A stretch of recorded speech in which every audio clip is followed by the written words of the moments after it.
Hello and welcome to Ula Tea Leaf Readings. My name is Lenor and tonight I'm going to be reading your tea leaves. This is a horoscope for Capricorn. If Capricorn is your solar, lunar, ascendant / rising sign, then this is a message for you. All right, let's get started. And so, Capricorn, we have today the Princess of Swords. I love this energy. This is like somebody who is just so passionate about their creativity, the things that they're into, research, just like reading about the thing, doing the thing, finding out like how does this work in the functional world. It is a very active energy. And that's what I love about the Princess and Prince cards is that if you think about like a younger person, they're full of vitality, full of life. And so yeah, that's the energy we have going today. Let's see, what are these tea leaves gonna say? And so if you have not subscribed yet, please think about doing that. You can hit that little bell. It'll let you know when the next readings are coming out. It is free to subscribe. Also, if you want to hit the like button or leave a message, leave a comment, I should say, I would love to hear from you. All right, so immediately I'm seeing that we have a big kind of family energy, especially parental. We have a person here. You can see the large head. Here is the body, okay, and you can see like the little feet right here, holding a young child. Maybe not a little baby, but maybe a toddler, something around that age between, I don't know, 2 and 4 or so.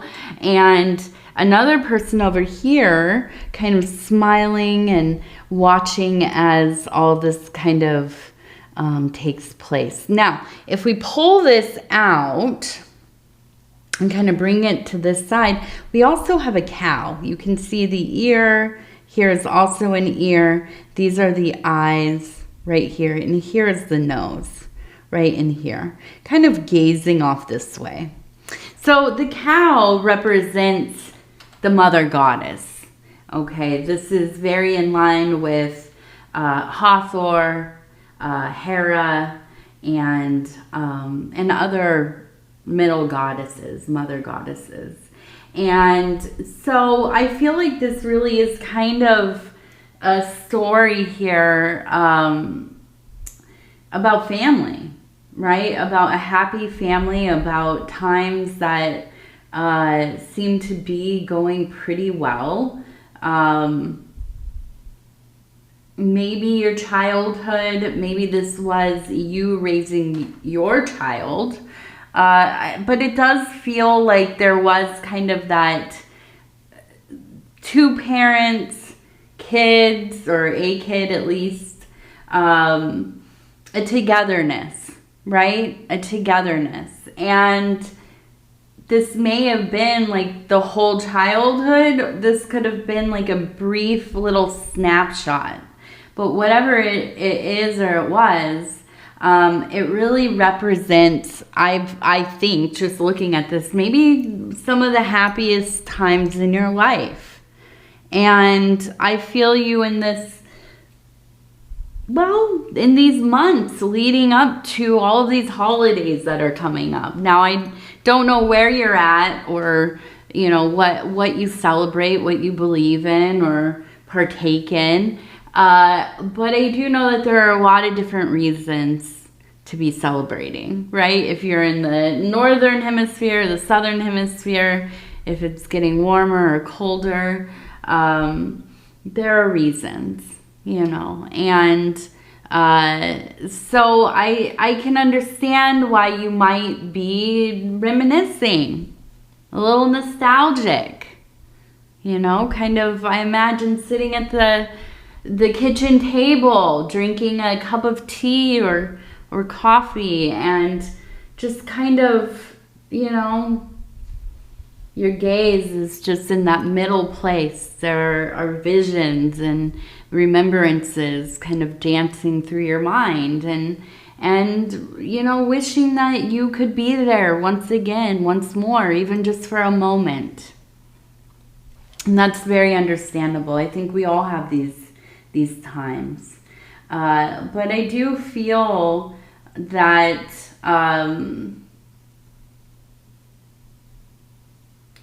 I feel like this is almost kind of a bittersweet thing, because it seems to me that there's been this real kind of struggle recently. And I see a person kind of sitting here on like maybe a little boulders or something. And here's the head of the person. Here's their body. Their legs are kind of down here, leaning back, having the hand kind of behind you, holding you up, looking up, gazing upwards. Okay. And I see kind of a mountain range, maybe some little houses in here, stars above shining, maybe sitting outside, thinking about how things once were, how things should be or could have been, but also looking towards the future. You know, I think that you allow yourself moments of reflection, moments of kind of taking a little drive through those olden times, right? But I also feel that you have a lot that you're working towards. And I see we have all these little houses, just kind of, and I feel like there's almost this maybe dream you have of having your family all together, everybody close together. You know, that kind of dream of, oh, let's buy the whole block and everybody will live in a house and we'll be neighbors, and, you know, this kind of thing. Now, I don't know how realistic that is for you, but I do think that you are somebody who's very family-minded, family-oriented. Everything you do has to do with the betterment of your family, getting them in a better position, making sure they're secure, you know, that there's some kind of safety net, that they have the ability to do the things that they want to do. You know, for instance, like go to school, go get the kind of job they want to do, go study abroad, you know, whatever it is. But, you know, I think all of this is wonderful, of course, but at the end of the day,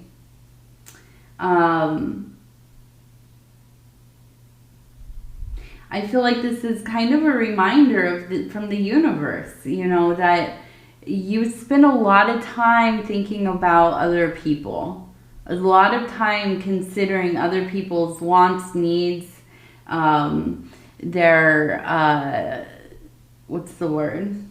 Their, I can't think of the word. Whatever. Anyways, their comfort, right? Making sure that you, I mean, I can imagine, right? And this is such a Capricorn type of energy, but like, you know, everything that the kids like to eat. You know all of everybody's favorite drinks. You know, you know how everybody takes their eggs, everybody takes their coffee. Like, you're just one of those people that's really good at remembering all of the fine details. And a lot of it surrounds making other people happy or comfortable, or letting them know that they're loved, and you remember, I remember what you want, what you like, what you don't like, what you know. And so I feel like at times it's kind of like, well, what about you, right? Who is taking care of you? Who remembers what what you like to drink? You know, who remembers if you eat turkey or not? You know, I don't know. Maybe you do have somebody. Maybe you have a spouse or a family member or a group of them, and they do remember, and that is lovely.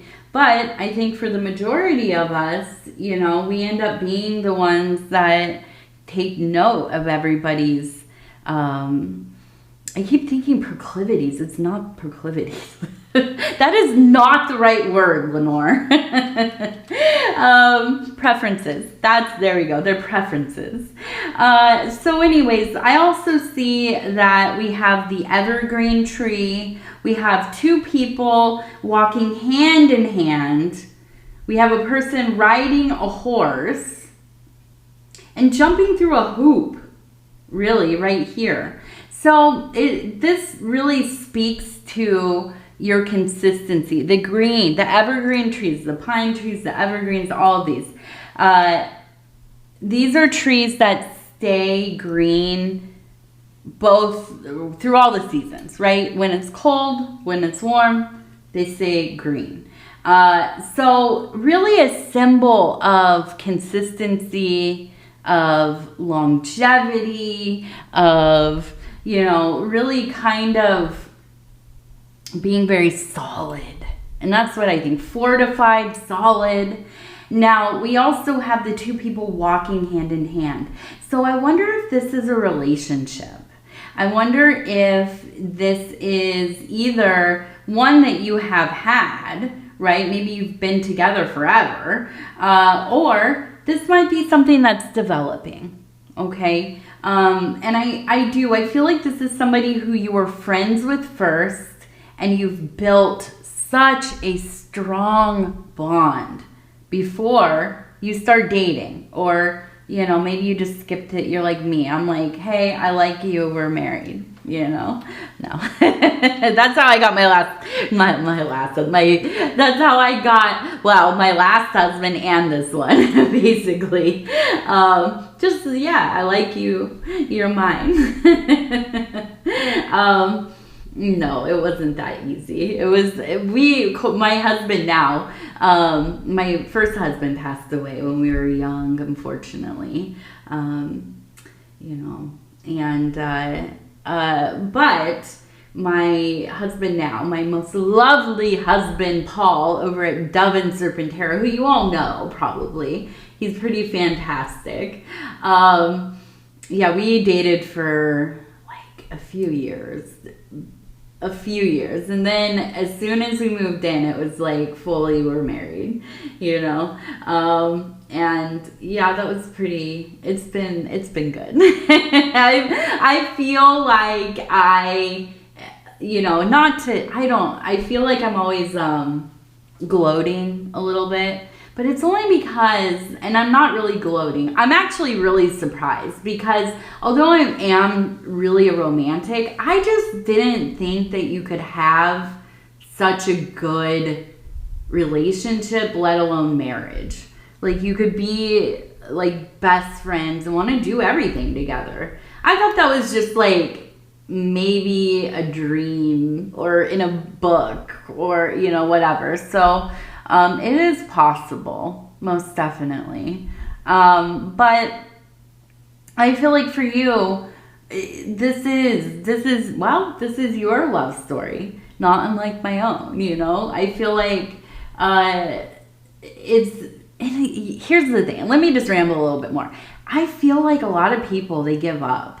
You think, well, I'm, 35, I'm 55, I'm 75, whatever, somewhere in between. I'm never going to meet anybody. All the good ones are gone, right? But that's not always true. It's not always true. Not that I'm advocating to go out and date, right? I mean, of course you should if you want to, but it's pretty difficult, I've heard. And I'm laughing because I've never really dated too much, not in the traditional sense anyways, but yeah, you can still meet somebody even when you think this is it. I've already done all of it. I've seen what happens. I've been through it. The universe sometimes surprises us. So I feel like this is not to go so far into my own relationship, although I know some of you do like hearing about us a little bit. I do feel for you that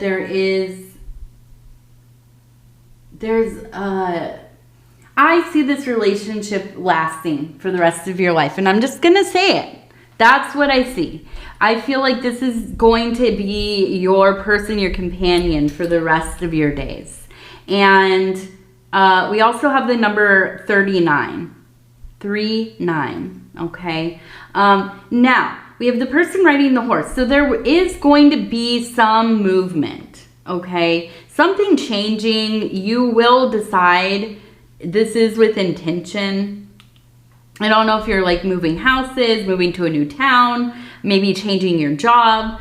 But I do see this being kind of like, I think we're at the point where there needs to be a little bit of shake-up, right?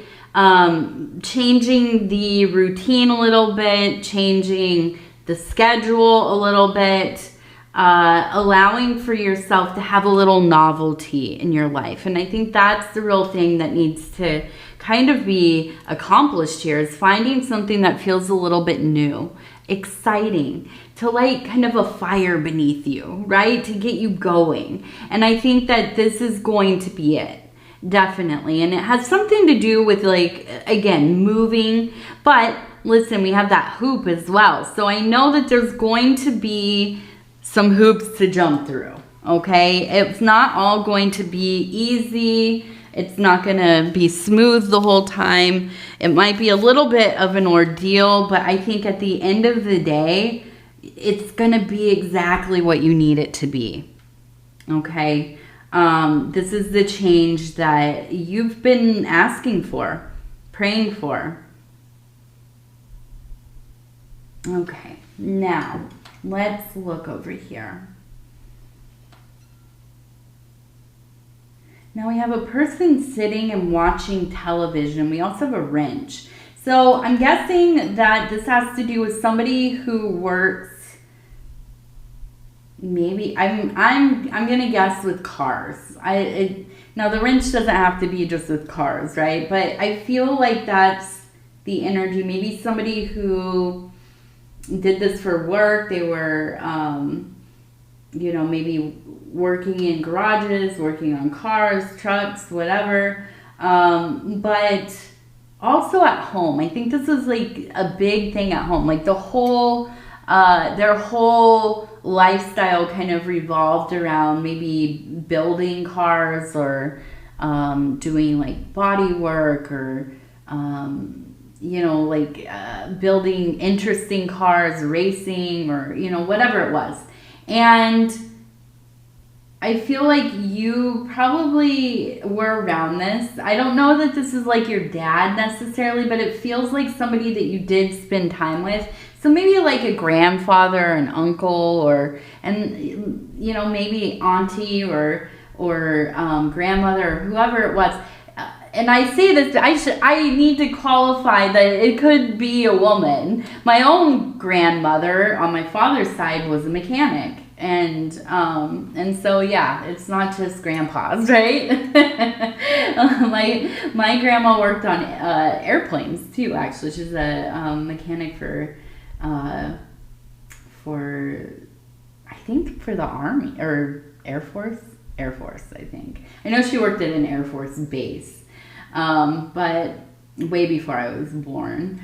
But anyways, yeah, so, and then there's the TV, right? Here's the TV and the person sitting in the chair. Here's the TV, person over here in the chair.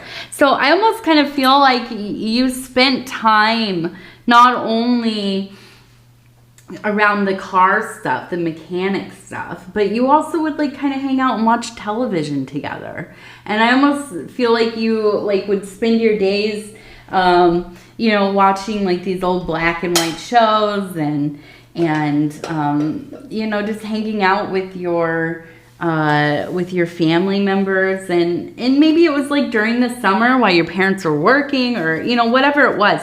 But I feel like this gave you this real desire to know how to do things, but to also just like have time with the people you love. That doesn't have to be like, you know, every time I see my grandmother, we're gonna go, you know, to a theme park or go do something super exciting. No, a lot of it was just being together, right? Learning how to take care of a piece of land or your car, or you know, even doing the housework, cooking, or you know, whatever it is. Just being there in the mundane moments, right? And I feel like this is something that has stuck with you for all these years. And you think about it, and it's something that really informed who you are. And I think that's probably a big part of why you're such a hard worker. I mean, you know, which Capricorn is not, but this is where a lot of that comes from, is from this particular relationship and dynamic. Now, I want to ask the cards kind of an idea of what is going to be going on here at the end of the year, because we're getting close to wrapping up, right? Can you believe that? It feels insane to me. I mean, I shouldn't use that word, but it does. It just does not make sense that we're almost done with 2024. Ridiculous. But alas, that's how it goes. So let's just get a little hint. What is this going to be like in the next? So we have, and these are the Oracle of the Radiant Sun Oracle cards. Okay, so we have seduction. A little bit of seduction, huh? Fortune. Empathy. All right. So, secrets. Detachment. Defense. All right. So, I thought this was going to be like super I'm like, oh, seduction. Ooh, fortune. But we also have empathy. We have secrets, detachment, and defense. So I immediately feel like, now I don't think this is you necessarily, but I feel like there is somebody in your life who has really been kind of sucked into a lifestyle or some kind of habitual thing that they're doing. I immediately thought of gambling. Okay. Now I personally don't know that many people that gamble. I didn't grow up around it, you know, really. But, and I don't know, maybe you meet gamblers because like you also gamble. I've never gambled before, so I'm an addict. I know that already. I'm in recovery. So I've never gambled because one, I've always been too broke. Two, I'm like, I don't need to find something else I really like. Let's not do that, Lenor. So I haven't, but there's no judgment. I'm not judging anybody here.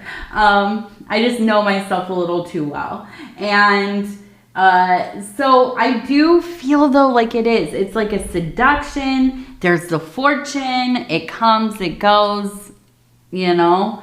But I also feel like for you, you have great empathy for this person. But, you know, there's been a lot of secrets. They definitely isolate themselves, detach from the family. This is somebody who knows that they will be held to account by the people they love. It's not just going to be like overlooked. And so they detach themselves and become quite defensive. So I feel like in this next few months here, going into the new year, this is going to be something that, you know, you're going to have to maybe, you know, be a part of their, hopefully maybe breaking a little bit of the cycle, maybe thinking about some, you know, therapy or healing of some kind. You know, there's a lot of different resources for that. You should go look them up if you do resonate with this part. But ultimately, I feel like for you, if this is the case and you're dealing with somebody with addiction, if it's gambling or shopping or, you know, food stuff or using, you know, different kinds of intoxicants or whatever, drinking,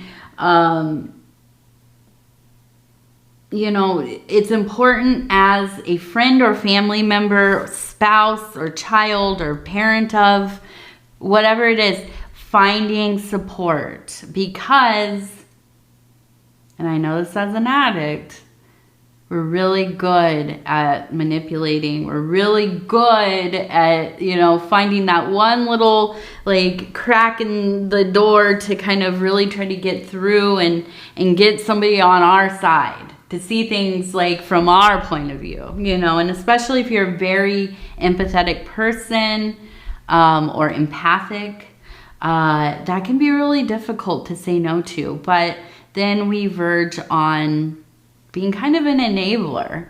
So maybe something to think about, reading some literature about how to be a good support person, but also how to set boundaries, how to protect yourself, how to protect them, you know, all this kind of stuff. I know it seems like a lot, but you know what? We live in a world where if people want to admit this or not, we all have been touched by addiction. We all have people in our families. You know, we all know, I'm sure, we know at least one person who has lost themselves to their addiction in one way or another. But it affects everybody. I don't care where you're from. I don't care how much money you have. I don't care, you know, if you are like myself who has like almost no friends, right? Or if you're very popular, very socially minded. Yeah, it affects all of us. And, you know, for somebody like me, most of my friends are gone, which is wild because I'm turning 40 next year. I'm not old enough to have known like so many people who have passed away. And I have every year still, you know, people that I grew up with, people that I spent my, you know, 20s and 30s with and whatnot. It's mind blowing. So, you know, something to maybe prepare yourself for. Okay. And,